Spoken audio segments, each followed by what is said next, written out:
Close as expected, 4 Lansing Catholic football players knelt Friday night during the national anthem.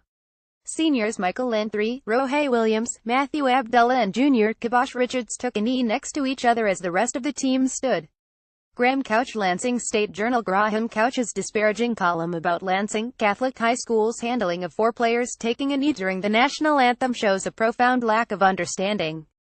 The First Amendment is not absolute. You can't yell fire in a movie theater.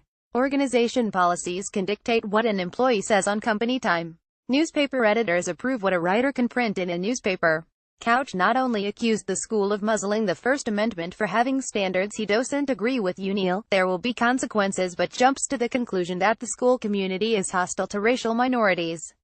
He admits that he did not speak with anyone from the school administration because his calls were not immediately returned.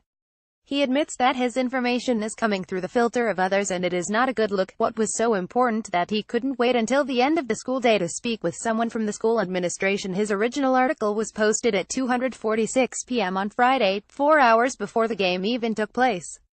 Per Couch, that filter was the disgruntled father of one of the players who was confused by the multiple letters written to in meetings with parents.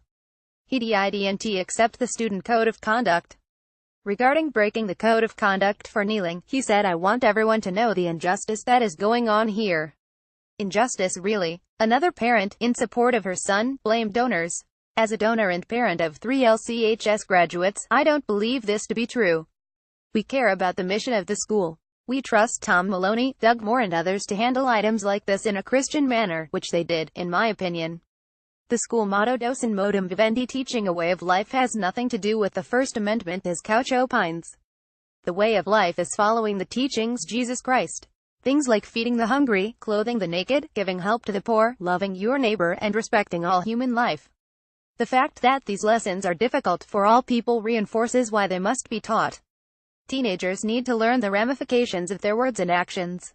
Couch also ignores the inherent insecurities of almost every teen when he discussed racial insensitivities. To insinuate that the school is not sensitive to minorities has not been my experience and is against everything that Jesus teaches.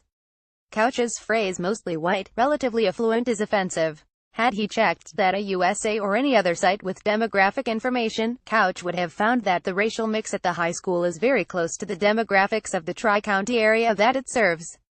Sorry, Graham, the area is mostly white. Moreover, relatively affluent does not recognize the sacrifice many parents of relatively modest means make for Docem Modum Vivendi.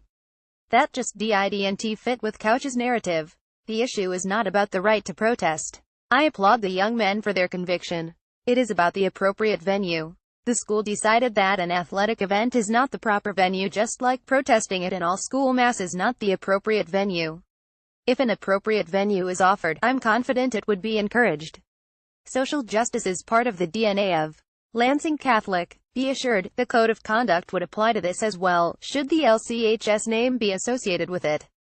No profanity allowed in signs or in chants. Participants must be nonviolent and respectful. It seems to me that the column that Couch should have written would be titled "You Can't Always Get What You Want." Of course, that wouldn't have driven as many internet clicks nor driven the controversy he sought. He gave a black eye to a wonderful organization because he was in a hurry. Now, that is a reason for protest. Barry Hintz is a Lansing resident and father of 3 Lansing Catholic High School graduates. Read or share this story http://on.lsj.com/2xdgjd9